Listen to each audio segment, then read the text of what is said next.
Mesdames, Messieurs, bonjour. Alors on le sait, les tracteurs vendus en France sont de plus en plus puissants. Le problème, c'est qu'ils sont aussi de plus en plus lourds. Et cela peut poser un problème quand justement on cherche à limiter la compaction des sols. On vous explique tout dans cette nouvelle émission Power Boost.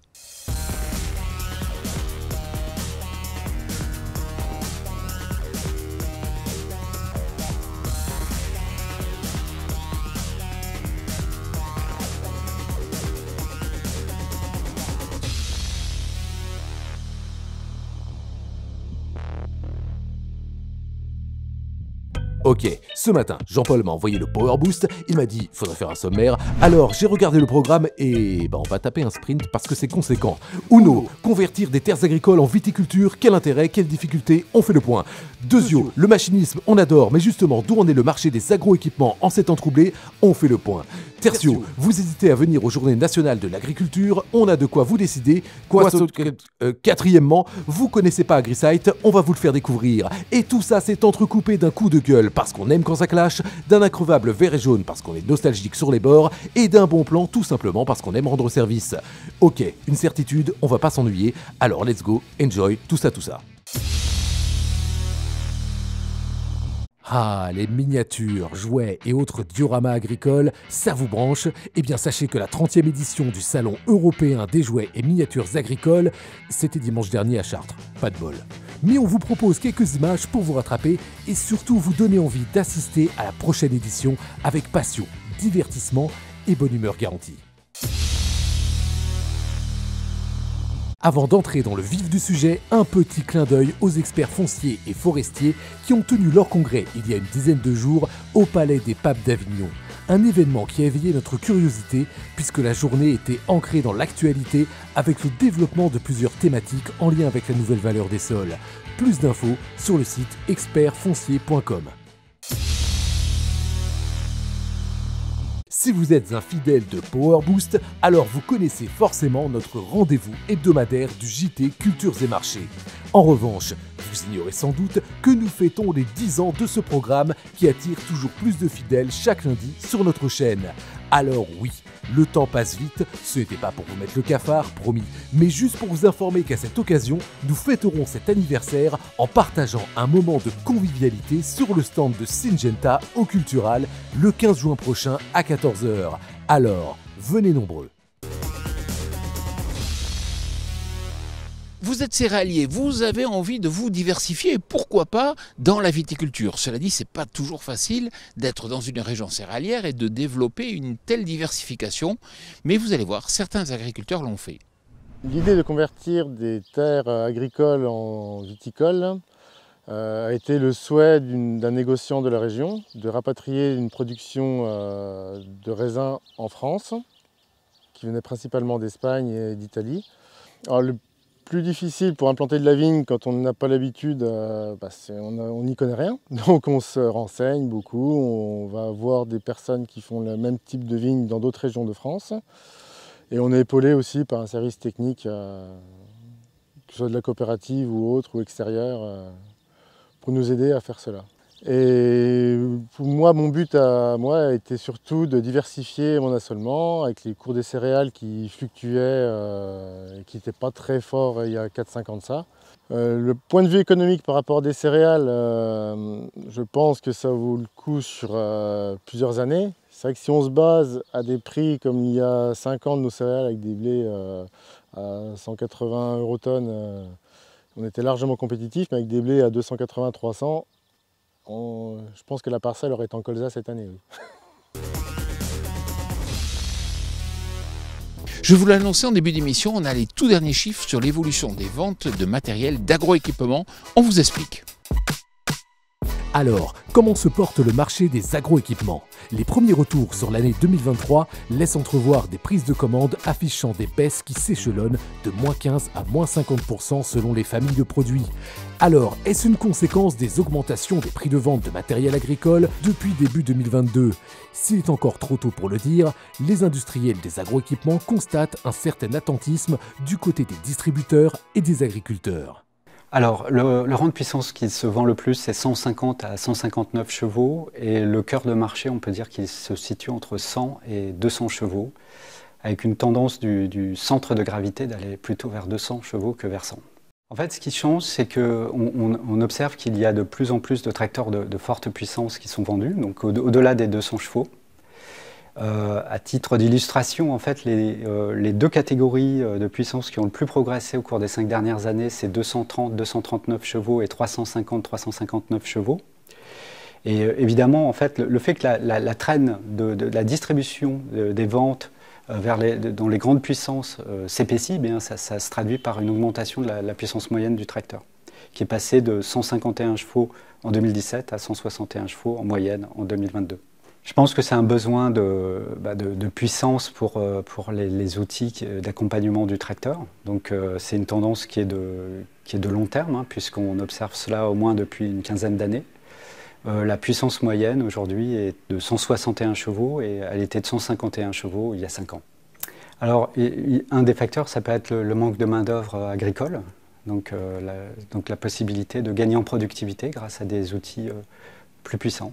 Et il y a aussi un autre facteur, c'est également dans la typologie des acheteurs, le fait qu'il y a presque 20% du marché qui est constitué des CUMA et puis des ETA. Donc ça aussi, ça à prendre en considération.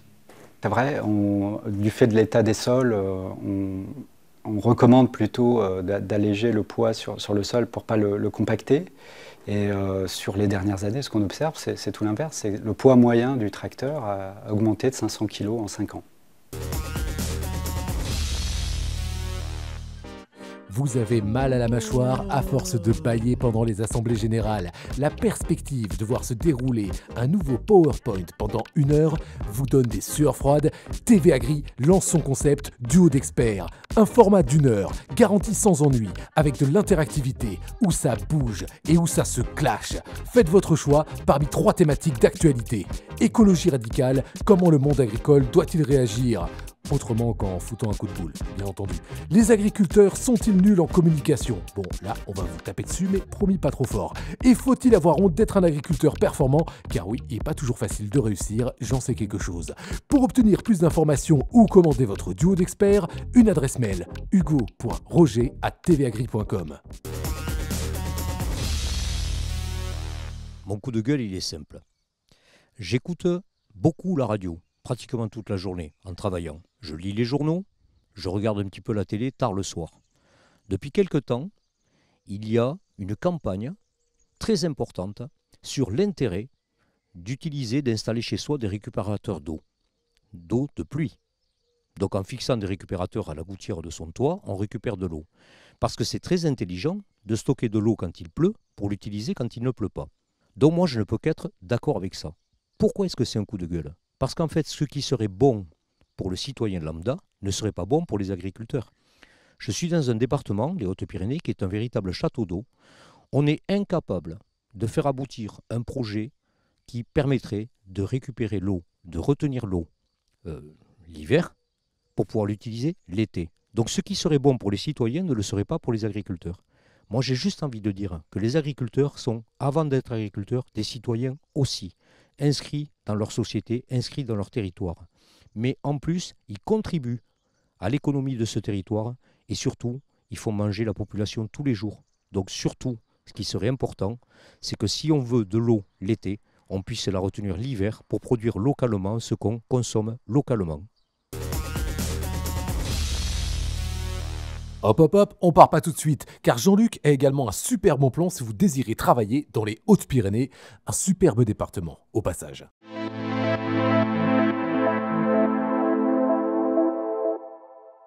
Alors sur une exploitation de 70 hectares qui est consacrée à la culture céréalière irriguée, mais également à la production de pommes de terre, de haricots tarbés, d'oignons de Trébons pour la vente directe et les circuits courts, je suis à la recherche d'un salarié, d'une salariée, polyvalente, à temps plein, pour pouvoir me seconder dans toutes les tâches quotidiennes.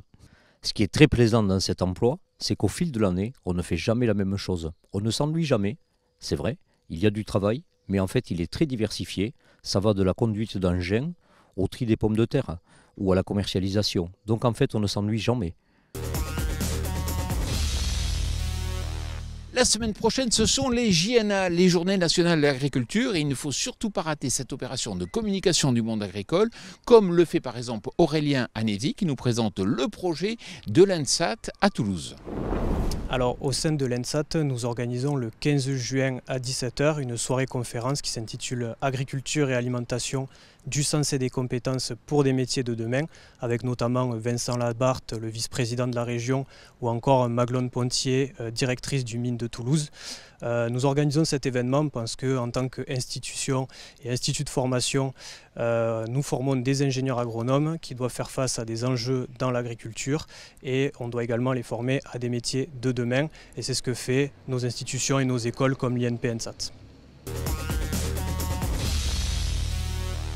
Vous le savez, dans l'émission Power Boost, on aime bien mettre en avant les matériels increvables, c'est-à-dire ceux qui sont vraiment bien amortis, qui ne coûtent pas cher et qui vous rendent pourtant de sacrés services au quotidien.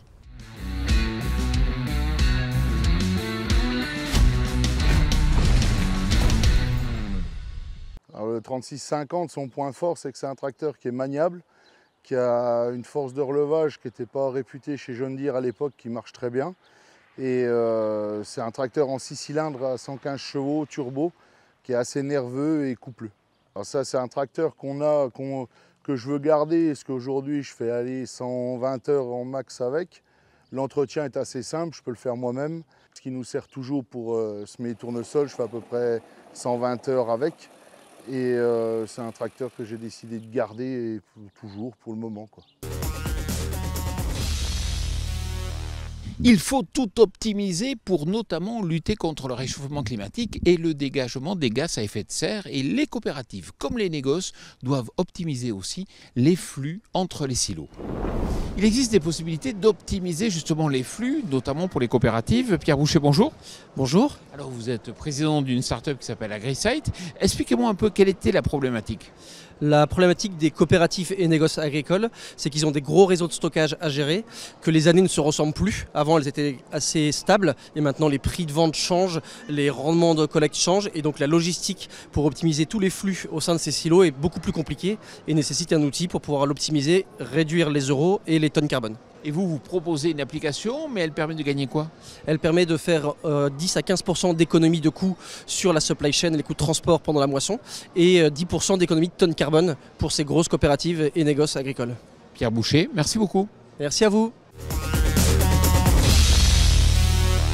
Voilà, j'espère que cette émission Power Boost vous a plu. Je vous donne rendez-vous le 15 juin à 14 h sur le stand Syngenta dans le cadre du salon Les Culturales dans l'Essonne. Pourquoi? Pour fêter les 10 ans du JT Cultures et Marchés. C'est notre émission hebdomadaire qui vous permet de décrypter l'évolution des courses et marchés en fonction des données climatiques mais aussi géopolitiques. Et 10 ans, cela se fête. Je compte sur vous.